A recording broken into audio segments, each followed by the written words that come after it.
telling us life is a test that we're failing and a competition that we're losing. Usually, the whisper has been there so long we don't experience it as a deceptive intruder distorting our reality. Instead, we experience it as our trusted narrator, the familiar voice in our head telling us the truth about who we are. So when it tells us we are less than enough, we believe it. However, at the center of every human being is a spark of God, a smoldering ember of the divine, and regardless of the mess we make of things, the wreck we make of our lives, our insecurities and doubts and fears and mistakes and transgressions, nothing can extinguish it. We are, each of us, a uniquely embodied soul made in the image of God, and that part of us cannot be unmade. The dictionary defines worthy as having adequate value. As the living, breathing bearers of the eternal, transcendent, and limitless love that spun the planets and hung the stars, we qualify, and then some. The foundational truth of our humanity is that we are worthy enough to participate in this cosmic dance, as author and Trappist monk Thomas Merton calls it. It is this truth that our shame relentlessly calls into question. Shame whispers in all of us, and it usually begins whispering early, which is why I call it our original wound.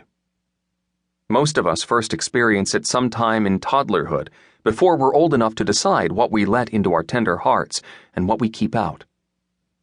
If we were mistreated or abused in our early years, the doubts about our worthiness are likely to become central to our identity. We don't know who we are without them.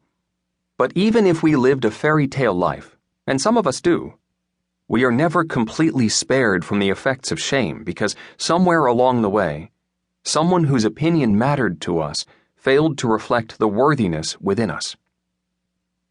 For instance, I'd like to believe middle school is entirely responsible for Aiden beginning to forget who he is.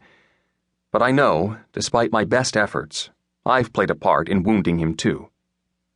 He is a free spirit, much more like his mother than like me. He is always forgetting something or misplacing something or leaving something unfinished, and I regularly express, in both subtle and not so subtle ways, my disappointment that he is not as meticulous as me.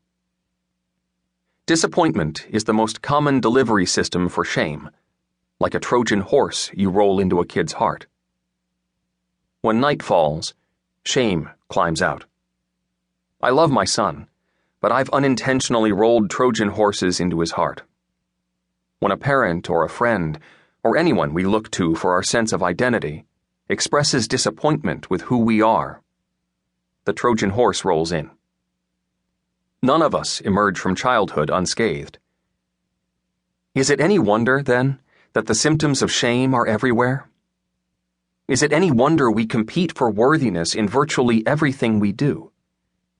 When kids form cliques, when bullies bully, when teenagers compete on athletic fields as if they're battlefields, when young girls dress seductively, when young boys flex their muscles and their machismo, when we chase careers like our salvation depends on the next promotion, when we covet a certain house in a certain neighborhood as proof we've arrived, when we dread being known, yet fear being forgotten, when we bury our mistakes and our feelings, when we look out at the world from behind the masks we wear and wonder if we measure up.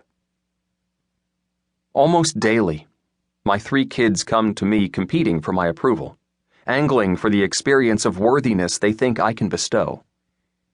They act as if worthiness is a scarce resource for which they must search, like hidden colored eggs on Easter morning.